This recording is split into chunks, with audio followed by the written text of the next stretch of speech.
আজকের এই ভিডিওটা হচ্ছে মেইনলি মেগা মেনুতে আমরা কিভাবে ইমেজ অ্যাড করে অন হোভারে কাজ করতে পারি।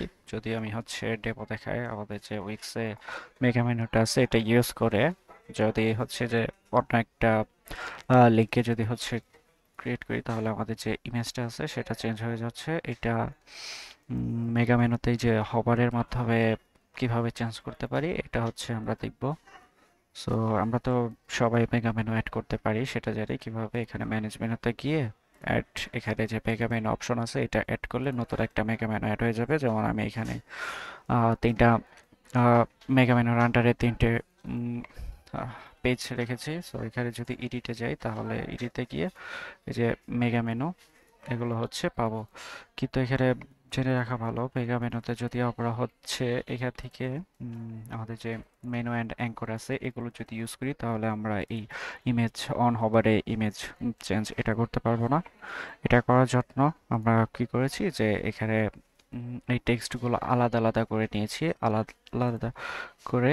দেন হচ্ছে প্রত্যেকটা টেক্সটের আইডি আছে, যেমন হচ্ছে যে একটা আইডি, দেন এই টেক্সটের সাথে আমরা ওই পেজের কি করেছি, লিঙ্ক করেছি। যদি এটা করি তাহলে আমরা আমাদের যে উইক্সে ফাংশন আছে, যে on mouse in and mouse out, এই দুইটা ফাংশনের মাধ্যমে আমরা এটা এই ইমেজ চেঞ্জটা করতে পারবো অন হবারে।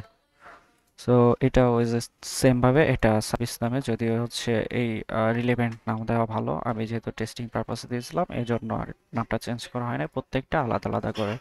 আর আমরা যদি হচ্ছে এইখানে এই মেনুগুলো নিয়ে কাজ করতাম, তাহলে কিন্তু ওই যে এই মেনুগুলো কাজ করলে এই মেনুর টোটাল একটা হচ্ছে আপনার আইডি আছে, কিন্তু প্রত্যেকটা এলিমেন্টের আইডি ধরার তেমন সুযোগ দেয় না, এই জন্য আমরা হচ্ছে এই অপারেশনটা করতে পারি না। সো এটা আমরা ভ্যালু কোড দিয়ে করেছি। কিভাবে করেছি, সো এখানে হচ্ছে ইমেজের একটা আইডি নিয়েছি, ইমেজ ফিল্ডের আইডি, যেটা হচ্ছে প্রিভিউ ইমেজ, এবং প্রত্যেকটা টেক্সটের আইডি আমরা আলাদা আলাদা করে নিয়েছি। এবার যদি কোডে আসি, যে ভ্যালু কোডটা আমরা কিভাবে লিখেছি, তো ফার্স্টে হচ্ছে আমরা একটা ডিফল্ট ইমেজ সেট করেছি। সো এই ইমেজগুলো হচ্ছে আমি পোস্ট ইমেজে পোস্ট ইমেজে হচ্ছে হোস্ট করেছি। আপনারা চাইলে হচ্ছে উইক্সেও হোস্ট করে সেটা লিঙ্ক এখানে দিয়ে দিতে পারেন। এবার একটা ফাংশন বানিয়েছি যেখানে হচ্ছে ব্লাইন্ড হভার।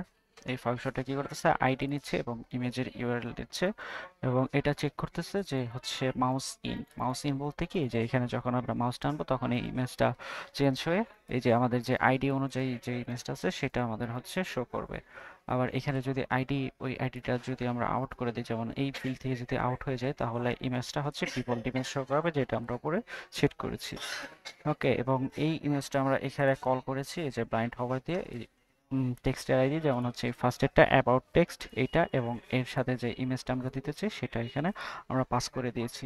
সেকেন্ডটাও সেম ভাবে, এই যে যেমন এফএকিউতে হচ্ছে সার্ভিস বাটন আইডি নাম আছে, সার্ভিস বাটন, এবং এটার ইমেজটাও আমরা সেন্ড করে দিয়েছি। সো প্রত্যেকটা আপনি চাইলে হচ্ছে এখানে আরও একটা নিয়ে নতুন টেক্সট নিয়ে সেটার আইডি দিয়ে এই সেম ভাবে এখানে আরেকটা ইমেজ দিয়ে করতে পারেন। সো এটা ছিল এভাবে করে। দেন হচ্ছে আপনি যদি পাবলিশে দেন, তাহলে আমরা যে এখানে হভার করলে এই ধরনের হচ্ছে হওয়ার ইটারেশন পাবো আমরা। সো এটাই ছিল হচ্ছে আজকের ভিডিও, কিভাবে আমরা মেগা মেনুতে হভারে অন হভারে ইমেজগুলো চেঞ্জ করতে পারি।